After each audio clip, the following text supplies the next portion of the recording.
오늘은 엄마 면회 예약이 있으셔서 왔습니다. 직원의 차분한 목소리가 울려 퍼지는 순간 아이는 고개를 들었다. 하지만 반가움 대신 작은 어깨가 덜덜 떨리며 울음이 터져 나왔다. 엄마의 품을 거부한 채 낯선 직원의 품에서만 안도의 빛을 띠는 아이. 그 모습을 지켜보던 나는 다시는 되돌릴 수 없는 경계선 앞에 서 있음을 실감했다. 누구도 예상하지 못했던 장면이었다. 아내의 잘못으로 시작된 균열이 이제는 아이의 눈물로 증명되고 있었다. 가정의 붕괴는 단순한 부부 사이의 문제가 아니었다. 그 대가는 세대를 넘어 가장 약한 존재의 마음에까지 깊은 상처로 남고 있었다. 나는 스스로에게 물었다. 이 아이가 무슨 죄가 있단 말인가? 잠시 연민이 스쳤지만 곧 고개를 저었다. 감정에 휘둘리면 다시 무너진다.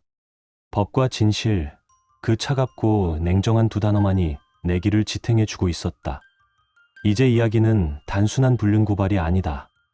사랑이라 믿었던 관계의 붕괴, 배신의 결과가 어떻게 인간을 망가뜨리고 또 어떻게 법과 사회적 심판 속에서 재편되는가를 보여주는 기록이다. 끝내 아버지로서, 한 남편으로서 내가 내린 선택은 무엇이었을까? 그리고 그 끝에는 과연 어떤 결말이 기다리고 있을까? 결말은 여러분의 예상을 완전히 뒤엎을지도 모릅니다. 여러분의 생각은 어떠셨나요? 댓글로 꼭 남겨주세요. 구독과 좋아요도 잊지 마시고 방탐정의 이중 파일과 함께 더 놀랍고 흥미로운 이야기 속으로 떠나봐요. 나는 52를 넘긴 나이에 잠시에서 살고 있다. 겉으로 보기에 우리 부부는 평범하고 조용한 삶을 살아왔다. 아이 대신 함께 키운 반려견 보리와 주말마다 한강공원을 거니는 것이 내게는 작은 위안이었다. 어느 저녁 식탁에 앉아 TV를 보던 나는 아내에게 말을 건넸다. 이번 주말에도 보리랑 한강 걸을까? 아내는 잠시 멍하니 나를 바라보다가 억지로 미소를 지으며 대답했다. 그래, 보리도 좋아하겠지. 그 순간 마음 한구석이 서늘해졌다. 예전에는 내 말 한마디에도 눈을 반짝이던 사람이었다. 이제는 웃음 뒤로 벽이 세워진 듯했다. 최근 들어 아내는 청담 펫샵을 자주 드나들었다. 겉으로는 보리를 아끼는 모습이었지만 나는 알 수 없는 낯선 기류를 느꼈다. 화장과 옷차림은 점점 변했고 단순히 반려견 때문만은 아니었다. 예전엔 수수한 차림으로도 나와 함께 웃었는데 요즘은 외출 전에 거울 앞에 오래 서서 화장을 고치고 향수까지 뿌리고 나갔다. 집에 돌아온 아내는 늘 펫샵 이야기를 꺼냈다. 예약이 너무 힘들어서 오늘은 미리 다녀왔어. 나는 고개를 끄덕였지만 속으로는 씁쓸했다. 내 곁에 앉아 있으면서도 마음은 다른 데에 있는 듯했다. 저녁 식탁에 함께 있어도 그녀의 눈빛은 휴대폰 화면에 더 오래 머물렀다. 며칠 뒤 정리하지 않은 서류 사이에서 카페 영수증 하나가 눈에 들어왔다. 보리 미용과는 전혀 상관없는 자리였다. 날짜와 시간이 내 퇴근 시간과 묘하게 겹쳐 있었다. 그제야 퍼즐이 맞춰지기 시작했다.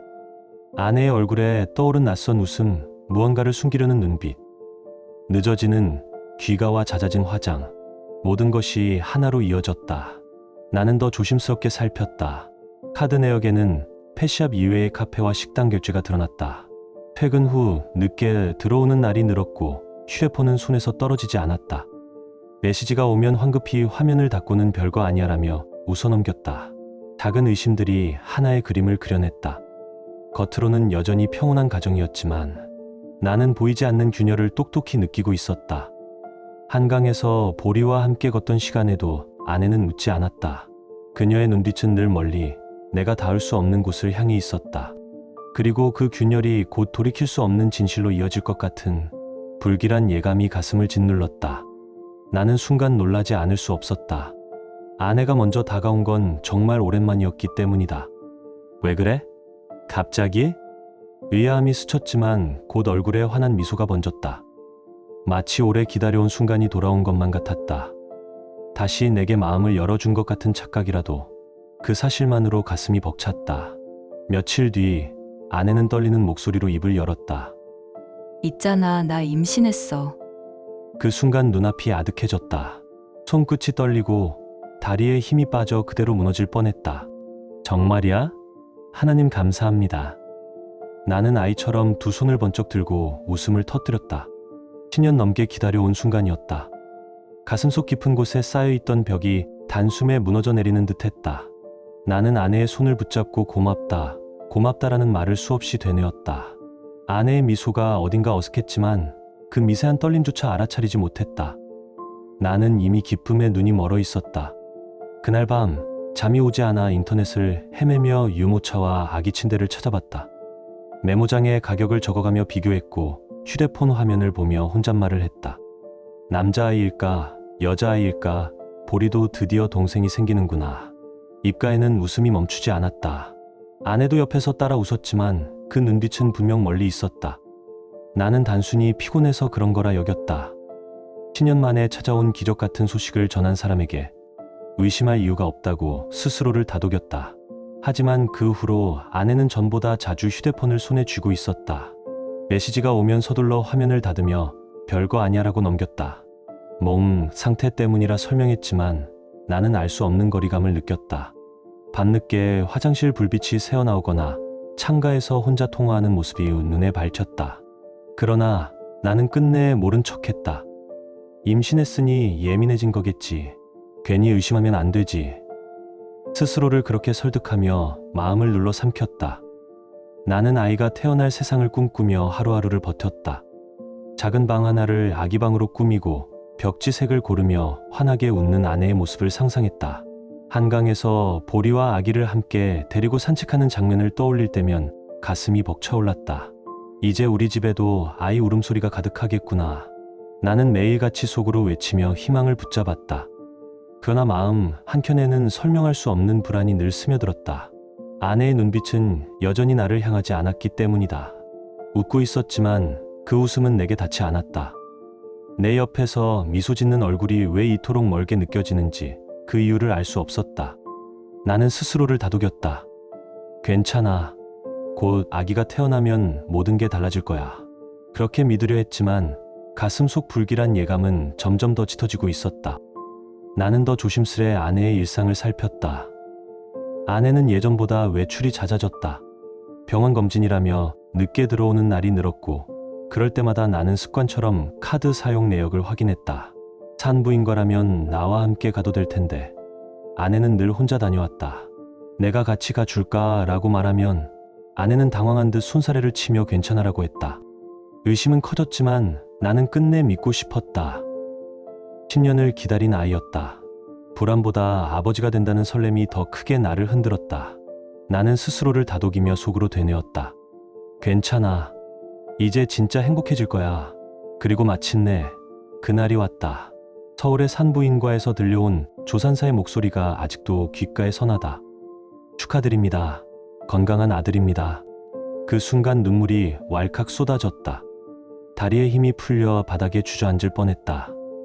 나는 아들을 품에 안고 떨리는 목소리로 속삭였다. 고맙다. 정말 고맙다. 10년을 기다려온 기적이었다. 아내도 곁에서 미소를 지었다. 그러나 그 눈빛은 여전히 어딘가 멀리 있었다. 나는 아들의 얼굴을 들여다보며 나를 닮았나? 하고 웃었다. 그러자 아내는 억지로 입꼬리를 올려 보였다. 그 순간조차 나는 그저 산후의 피곤함 때문이라고 생각했다. 나는 갓 태어난 아들의 작은 손가락을 잡으며 숨조차 제대로 쉬기 어려울 만큼 벅차올랐다. 세상이 완전히 달라 보였다. 드디어 우리 집에도 아이 울음소리가 울려 퍼질 것이라 믿었다. 나는 속으로 간절히 기도했다. 하나님, 이제야 제게도 축복을 주시는군요.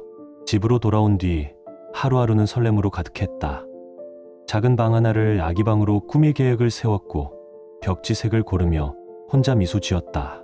보리와 함께 아들을 안고 한강을 거니는 모습을 상상할 때면 눈가가 뜨거워졌다. 하지만 아내의 태도는 조금씩 달라지고 있었다. 휴대폰을 붙잡고 있는 시간이 늘었고 메시지가 울리면 황급히 화면을 닫았다. 별거 아니야.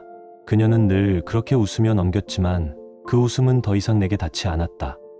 밤늦게 화장실 불빛이 새어나오거나 베란다에서 혼자 통화하는 모습이 눈에 밝혔다. 나는 괜히 가슴이 먹먹해졌다. 그래도 믿고 싶었다. 아이가 태어난 이상 모든 게 달라질 거라 생각했다. 나는 스스로를 위로하며 중얼거렸다. 행복은 이제 시작이다. 불안은 그냥 기분 탓일 뿐이야. 그러나 마음속 깊은 곳에서는 알 수 없는 그림자가 점점 더 짙어지고 있었다. 아내의 웃음은 여전히 내게 닿지 않았고 눈빛은 내가 아닌 다른 어딘가를 향하고 있었다. 그리고 그날이 찾아왔다. 아내와 보리를 데리고 청담 펫샵에 갔을 때였다. 드라이어 소리와 개 짖는 소리가 뒤섞여 어수선했지만 기다리던 내 귀에 불현듯 낯선 대화가 꽂혔다. 저 미용사 김선우 씨랑도 그렇고 이도현 씨랑도 가깝다던데 차 안에서 단둘이 있는 걸 본 사람도 있대. 순간 피가 싸늘하게 식는 듯했다. 손에 쥔 보리 목줄이 힘없이 늘어졌고 심장이 세차게 요동쳤다. 나는 애써 무심한 척 웃으며 자리에 앉아 있었지만 손끝은 떨리고 이마에는 땀이 배어 나왔다. 옆을 힐끗 보니 아내는 휴대폰을 꼭 쥔 채 알림을 확인하고 있었다. 머릿속에서 의심이 커져갔다. 설마 하지만 만약이라면 10년 만에 얻은 기적이라고 믿었던 내 삶이 거짓이라면 그동안 나는 무엇을 지켜온 걸까? 집에 돌아오자마자 책상 위에 흩어진 영수증과 카드 내역을 다시 펼쳤다. 산후조리원 비용과 소아과 외래 진료비 외에도 설명되지 않는 지출이 눈에 띄었다. 평소와 달리 늦은 시간에 결제된 카페 영수증, 특정 위치에서 찍힌 택시 기록, 날짜와 시간이 내 퇴근 시간과 겹쳐 있는 것을 확인하는 순간 퍼즐 조각들이 하나의 그림으로 맞춰지기 시작했다. 며칠 동안 머릿속은 소용돌이였다. 나는 혼잣말처럼 중얼거렸다. 나는 바보였던 걸까? 의심은 눈덩이처럼 불어나 가슴을 짓눌렀다. 믿어온 평온한 일상이 서서히 균열을 내며 무너지는 소리가 들리는 듯했다. 펫샵을 나온 뒤 나는 차에 올라 한참을 달렸다. 강변북로를 따라 네온 불빛이 흐를 때마다 숨을 크게 들이쉬었지만 분노는 가라앉지 않았다. 오히려 피 속에서 무엇인가 뜨겁게 끓어오르며 더욱 선명해졌다. 나는 스스로에게 단호히 말해주었다. 더는 속지 않겠다. 끝까지 확인하겠다. 그 결심은 차갑고 단단하게 내 안에 박혔다. 진실을 외면한 채 살 수는 없었다. 며칠 뒤 나는 그날의 신랑이 여파를 확실히 정리할 필요가 있다고 판단했다. 아내가 피하려던 진실을 법적으로 확정짓는 단계로 나아갈 때가 온 것이다. 집에 돌아와서도 마음은 얼음처럼 차가웠다. 책상 서랍을 열어 내가 준비해둔 서류를 꺼냈다. 흰 종이 위에 적힌 글자가 눈을 찌르는 듯했다. 그날 저녁 나는 아내의 부모님 댁 초인종을 눌렀다. 문이 열리자 아버지의 눈빛이 내 가슴을 깊게 찌르는 것 같았다. 어두운 그림자처럼 가라앉은 그 시선은 이미 많은 것을 아는 사람의 것이었다. 당신이 여기 있다더구나. 아버지의 목소리는 낮고 단호했다. 뒤편에서 어머니는 놀란 얼굴로 숨을 죽이고 있었다. 나는 감정을 드러내지 않았다. 깊게 숨을 들이쉬고 준비해둔 서류를 꺼내 그녀 앞에 내밀었다. 이건 이혼 관련 서류다. 사인해라. 말은 간단했지만 속의 결심은 이미 굳어 있었다. 아내는 그 순간 얼굴이 하얗게 질렸고 그대로 무릎을 꿇었다. 눈물로 범벅이 된 얼굴로 애원했다. 한 번만 제발 기회를 줘요. 그 소리는 떨렸고 절박했다. 나는 흔들리지 않았다. 사정은 알겠다. 하지만 이건 용서받을 수 없다. 내 인생을 짓밟은 대가를 치러야 한다. 내 목소리는 차갑고도 담담했다. 그 말이 끝나자 집 안은 숨소리만 들릴 뿐 아무 말도 나오지 않았다. 어머니는 손으로 입을 막으며 울먹였고 아버지는 붉어진 얼굴로 나를 노려보았다. 내가 어떻게 이런 짓을 했느냐. 분노와 실망이 섞인 목소리였다. 순간 집안은 얼어붙었고 시계 초침 소리까지 비정상적으로 크게 울리는 듯했다. 나는 잠시 눈을 감았다. 한강을 함께 걸으며 웃던 날들, 식탁에서 나란히 앉아 저녁을 먹던 기억이 스쳤다. 그 모든 것이 지금은 낯설고 뒤틀린 장면으로만 보였다. 무릎 꿇고 애원하는 아내의 모습조차 더 이상 불쌍하게 보이지 않았다. 감정은 이미 얼어붙었고 마음은 차갑고 낯설게 변해 있었다. 나는 다시 서류를 밀어놓았다. 오늘 여기서 끝낸다. 더는 미룰 이유가 없다. 내 목소리는 얼음처럼 차가웠다. 그 말은 내 안에서 돌이킬 수 없는 결심으로 굳어졌다. 오늘을 기점으로 모든 것은 끝났다. 이제 남은 것은 법률에 의해 정리되는 것뿐이었다. 그날 밤 집으로 돌아와 불 꺼진 거실에 홀로 앉았다. 탁자 위에는 오래된 결혼사진이 있었다. 나는 사진을 꺼내 한참 바라보다가 결국 갈기갈기 찢어 쓰레기통에 던져 넣었다. 조용히 냉장고에서 술을 꺼내 마셨지만 술맛조차 쓰디썼다. 벽에 걸린 시계만이 무심하게 움직이고 있었다. 며칠 뒤 아내가 집을 나와 허름한 원룸에 들어가 아기를 데리고 지낸다는 소식이 들려왔다. 낡은 벽지가 일부 뜯겨 나간 방, 곰팡이 냄새가 밴 사진이 내 눈앞에 도착했다. 아기의 울음소리가 녹음된 파일까지 함께 전해졌다. 사진 속 아내의 얼굴은 지쳐 있었고 아기는 쉬지 않고 울고 있었다. 그 장면을 보며 가슴 한편이 저릿했지만 나는 고개를 저었다. 연민은 오래가지 않았다. 법적 책임을 묻지 않을 이유는 없었다. 그 후로 소문은 순식간에 번졌다. 펫샵 단골들이 만든 카카오톡 단체방 이름은 애견 미용 피해자 모임이었다. 우리 집도 당했다. 저 인간 절대 용서 못한다. 분노 섞인 메시지와 함께 사진과 캡처들이 쏟아졌다. 결국 그 남자가 직장에서 해고되었다는 소식까지 들려왔다. 온라인 커뮤니티와 블라인드, 게시판에도 이야기들이 퍼졌다. 익명 댓글에는 격한 감정이 담겨 있었다. 법의 심판을 받아야 한다. 위자료 세게 물려야 정신 차리지. 모르는 이들의 분노와 지지가 동시에 밀려왔다. 나는 혼자가 아니라는 사실에 이상하게도 안도감을 느꼈다. 아내의 부모도 차마 고개를 들지 못했다. 시장에서 마주친 이웃들은 모른 척 고개를 돌렸고 친척들마저 연락을 끊었다. 그 집안 전체가 조용히 고립되어 가고 있었다. 며칠 후 또 다른 소식이 들어왔다. 아내는 편의점 야간 아르바이트, 낮에는 공장 일을 전전했지만 오래가지 못했다. 편의점에서는 무례한 손님의 말에 눈물을 삼켰고 공장에서는 손에 물집이 잡히도록 기계를 다루다 결국 해고를 통보받았다. 아이 있는 엄마는 오래 못 버텨요. 그 말 한마디가 마지막이었다. 원룸으로 돌아온 그녀는 차가운 바닥에 주저앉아 울었다고 했다. 저녁 식탁 위에는 유통기한 임박한 김치와 컵라면뿐. 아기는 배가 고픈 듯 울었지만 분유를 아끼려 젖병에 물을 더 타 넣을 수밖에 없었다. 그 울음소리는 더 이상 위로가 아닌 심판처럼 들렸을 것이다. 동네 사람들의 시선은 더 이상 동정이 아니었다. 불륜으로 집안을 망친 여자야. 남편이 끝까지 참은 게 대단하다. 이런 말들이 골목마다 퍼져나갔다. 그녀를 보던 친구들은 연락처에서 하나둘 사라졌고 아내는 완전히 고립된 채 버티고 있었다. 나는 그 모든 소식을 멀리서 들었다. 가슴 한두석이 잠시 저렸지만 곧 마음을 다잡았다. 그 선택은 내가 한 거다. 나는 변호사와 통화하며 이혼 소송과 위자료, 청구 절차가 차질 없이 진행되고 있는지 다시 확인했다. 법원은 내 손을 들어주었고 모든 것은 정해진 수순대로 흘러갔다. 집으로 돌아오자마자 나는 변호사에게 전화를 걸었다. 위자료 청구와 이혼, 소송 접수를 서둘러 주십시오. 관련 증거 자료도 정리해 제출하겠습니다. 변호사는 차분히 절차를 설명했다. 소송은 접수, 조정 신청 증거 제출 심리의 과정을 거치게 될 것이다. 나는 차갑게 대답했다. 증거는 제가 모아 전달하겠다. 속도를 내달라. 소문은 순식간에 불길처럼 번져나갔다. 처음에는 단순히 펫샵 단골 몇 명이 모인 카카오톡 단체방이었다. 이름도 애견미용 피해자 모임이라는 다소 우스꽝스러운 제목이었지만 그 안은 곧 분노와 조롱으로 가득 찼다. 누군가는 영수증 사진을 올렸고 누군가는 두 사람이 나란히 있는 모습을 목격했다며 메시지를 남겼다. 우리 집도 당했다. 저 인간 절대 용서 못한다. 수십 개의 대화창이 동시에 폭발하는 듯 쏟아졌다.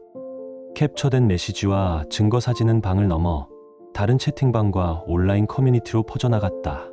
온라인의 반응은 더욱 격렬했다. 익명의 아이디들은 날선 문장으로 그를 가리켰다. 법의 심판을 받아야 한다. 위자료 세게 물려야 정신 차리지. 심지어 저런 인간은 사회에서 퇴출시켜야 한다. 는 글까지 달렸다. 일부는 과거 유명 연예인이나 정치인의 불륜 사건을 떠올리며 이번 사건은 오히려 더 뻔뻔하다는 비교까지 덧붙였다. 나는 밤마다 휴대폰 화면을 스크롤하며 그 댓글들을 읽었다. 이상하게도 눈물이 맺히기보다는 묘한 안도감이 먼저 찾아왔다. 이제 너는 혼자가 아니었다. 세상이 나 대신 목소리를 내주고 있었다. 며칠 뒤 그의 직장에서 벌어진 일도 귀에 들어왔다. 사무실에서 그가 짐을 싸들고 나오는 장면을 본 사람이 사진을 찍어 올렸다. 얼굴은 새파랗게 질려 있었고 주변 동료들은 일부러 시선을 피했다. 상사에게 불려가 짧은 통보를 받은 뒤 사무실 복도를 떠나는 모습이 사람들의 뒷담화로 이어졌다. 사회적 매장이라는 말이 이럴 때 쓰이는 것 같았다. 그 무렵 내 휴대폰으로는 오래된 친구들, 심지어 오랫동안 연락이 끊겼던 사람들까지 메시지를 보내왔다. 너 잘했다. 끝까지 밀어붙여. 힘내라. 내가 옳았다. 부모님도 전화를 걸어 차갑지만 확신에 찬 목소리로 말했다. 우린 내 편이다. 더는 흔들리지 마라. 나는 그 말들 속에서 쓰라린 위로와 함께 묵직한 힘을 얻었다. 하지만 정작 그로부터 걸려온 전화는 달랐다. 어느 늦은 밤 낯선 번호가 화면에 떴다. 잠시 망설였지만 결국 수화기를 들었다.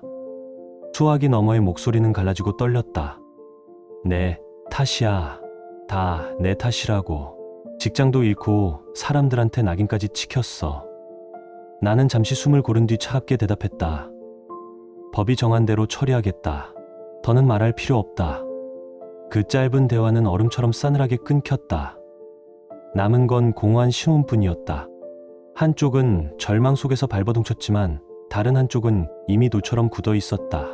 그 대비가 오히려 나를 더 단단하게 만들었다. 그리고 며칠 뒤 한층 충격적인 소문이 내 귀에 들어왔다. 그가 위자료 수천만 원을 물어야 하는 처지에 몰렸다는 이야기였다. 빚을 피해 도망치려다 교통사고를 냈고 병원에 실려갔다는 소식까지 덧붙여졌다. 어떤 커뮤니티에는 사고 현장을 찍은 사진까지 올라왔다.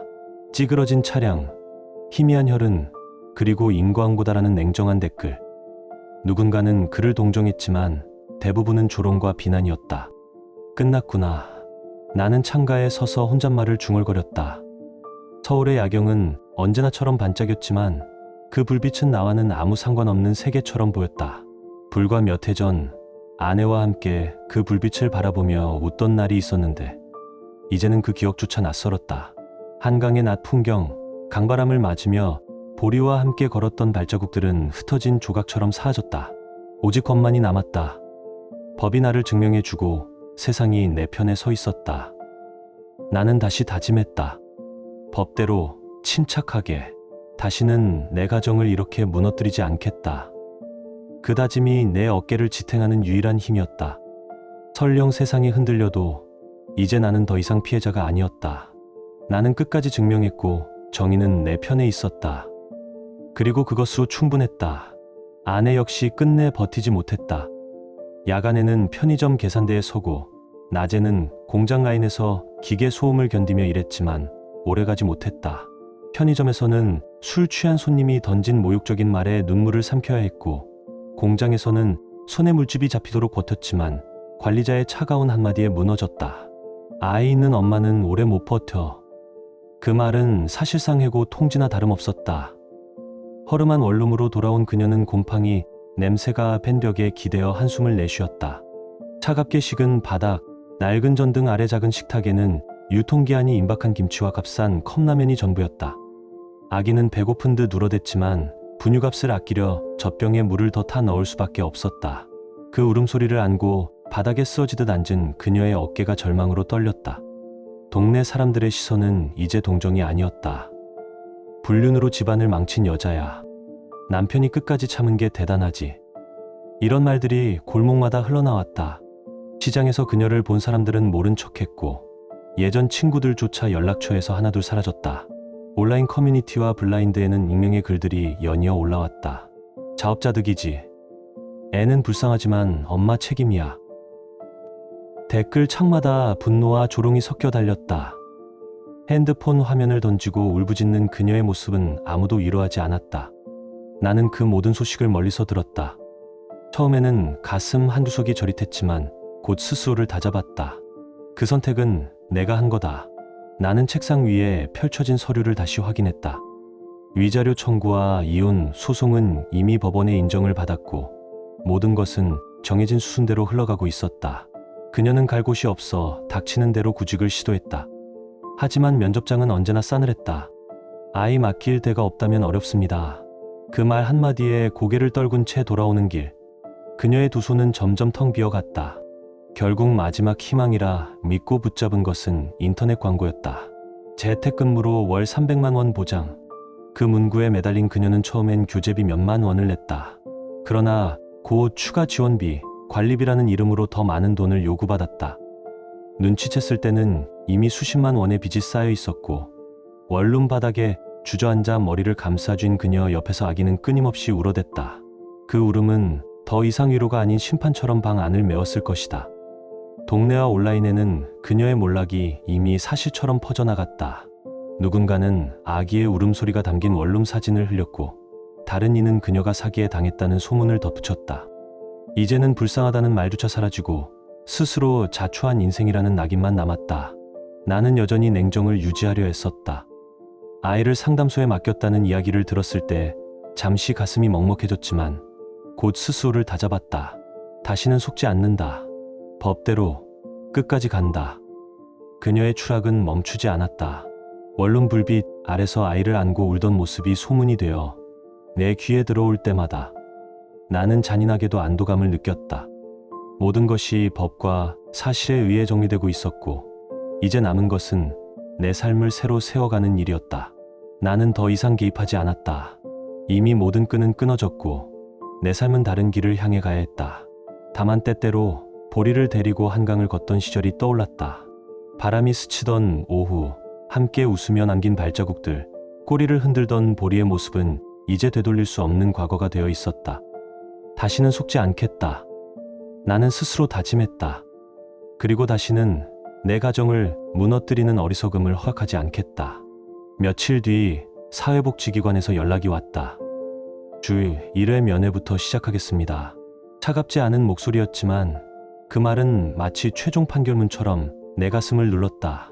한때는 우리가 간절히 기다리던 아이, 그러나 이제는 법과 제도의 틀 안에서만 만날 수 있는 존재가 되어버린 것이다. 나는 창밖을 오랫동안 바라보았다. 유리창에 비친 얼굴은 내가 알던 내가 아니었다. 아버지가 된다는 기쁨에 눈물을 흘리던 남자는 사라지고 배신과 증오를 딛고 겨우 서 있는 낯선 이만이 남아 있었다. 며칠 뒤 나는 아동보호전문기관 면담실로 향했다. 낮은 조명이 내려앉은 공간은 차갑게 정리돼 있었고 코끝에는 소독약 냄새가 깊게 스며들었다. 벽에는 작은 시계가 걸려 있었는데 초침이 움직일 때마다 심장이 더 크게 울리는 듯했다. 방 안쪽에는 CCTV가 설치되어 있었고 직원은 메모장을 펼쳐 무표정하게 우리를 바라보고 있었다. 이곳은 사적인 자리가 아니라 모든 것이 기록되고 남는 공적인 심판대였다. 유리창 너머로 아내가 앉아 있었고 그 옆에는 몸을 잔뜩 웅크린 아들이 있었다. 직원이 조심스럽게 말을 꺼냈다. 오늘은 엄마 면회 예약이 있으셔서 왔습니다. 그 순간 아이가 고개를 들었다. 하지만 반가움 대신 눈동자에 두려움이 번졌다. 그는 작은 어깨를 덜덜 떨며 울음을 터뜨렸다. 직원이 품에 앉아 아이의 얼굴에는 잠깐 안도의 빛이 스쳤다. 아내의 어깨는 크게 흔들렸고 떨리는 손을 내밀어 아이를 끌어안으려 했다. 그러나 아이는 곧 고개를 돌리며 울음을 더 크게 토해냈다. 젖은 옷이 그녀의 손에 달라붙은 채 아이의 울음은 방 전체를 찢어 놓을 듯 퍼졌다. 나는 그 장면을 말없이 지켜보았다. 머릿속에서는 오래전 기억이 스쳐갔다. 출산시에서 들었던 첫 울음소리, 그때는 눈물이 날 만큼 고맙고 벅찼다. 하지만 지금 같은 울음은 축복이 아니라 심판이었다. 내게도 그녀에게도 잠시 연민이 밀려왔다. 이 아이가 무슨 죄가 있나? 속으로 중얼거렸다. 그러나 곧 고개를 저었다. 그건 내 몫이 아니었다. 잘못을 저지른 건 어른이었고 나는 이미 선택을 끝낸 사람이다. 감정에 흔들리면 또다시 무너진다. 법은 감정보다 길고 내가 붙잡을 건 오직 그것뿐이었다. 면회 시간이 끝나자 직원이 다시 아이를 품에 안았다. 작은 얼굴을 파묻은 채 아이는 안도하듯 눈을 감았다. 그 모습은 마치 세상에서 가장 안전한 곳이 직원의 품이라는 듯했다. 나는 그 장면을 끝으로 조용히 자리를 떴다. 뒤돌아보지 않았다. 병원을 나서는 길, 하늘은 잿빛으로 가라앉아 있었다. 가을비가 부슬부슬 내리고 빗방울이 어깨를 적셨다. 문득 그날의 기억이 스쳤다. 여보, 나 임신했어. 그녀가 눈물 섞인 미소로 그 말을 꺼냈던 날, 나는 하늘을 보며 하나님께 감사하다고 외쳤었다. 그러나 지금 같은 비 속에서 나는 홀로 걸어가고 있었다. 발걸음을 옮기자 근처 놀이터에서 들려오는 아이들 웃음소리가 귀에 스쳤다. 뛰어노는 아이들의 모습과 내 아들이 겹쳐 보였다. 그는 그 속에 끼지 못한 채 유리창 너머에서 울고 있었다. 그 사실이 심장을 날카롭게 찔렀다. 한강에서 보리와 함께 걸었던 오후들이 파노라마처럼 스쳐 지나갔다. 꼬리를 흔들며 내 곁을 따라오던 반려견, 햇살 아래 웃던 아내의 모습, 그리고 그때 내가 믿어 의심치 않았던 평범한 행복. 그러나 지금은 차갑게 젖은 공기만이 내 옆을 스칠 뿐이었다. 나는 다시 한번 다짐했다. 법대로 침착하게 흔들리지 않는다. 그리고 무엇보다 다시는 이런 상처를 내 가정에 허락하지 않겠다. 그 다짐만이 앞으로의 나를 붙잡아 줄 유일한 힘이었다. 언젠가 아이가 자라 다시 나를 찾게 될지 모른다. 그날이 온다면 나는 당당히 말할 것이다. 나는 끝까지 법의 길을 걸었노라고. 지금 당신의 마음은 어떤가요? 이야기를 읽으며 떠오른 감정이나 생각이 있다면 댓글로 나눠주세요. 당신의 진심 어린 한마디가 누군가에겐 큰 위로가 될 수 있습니다. 이 짧은 이야기 속에 작은 온기나 잊고 지낸 감정 하나라도 담겨 있었다면 그것만으로 이 이야기는 충분히 의미 있는 시간이었을 거예요. 좋아요와 구독 그리고 공유는 이런 따뜻한 이야기가 더 많은 사람의 하루에 조용히 스며들 수 있는 힘이 됩니다. 함께 해주셔서 고맙습니다. 당신의 하루에도 조용한 평안과 따뜻한 사람이 함께하길 진심으로 바랍니다.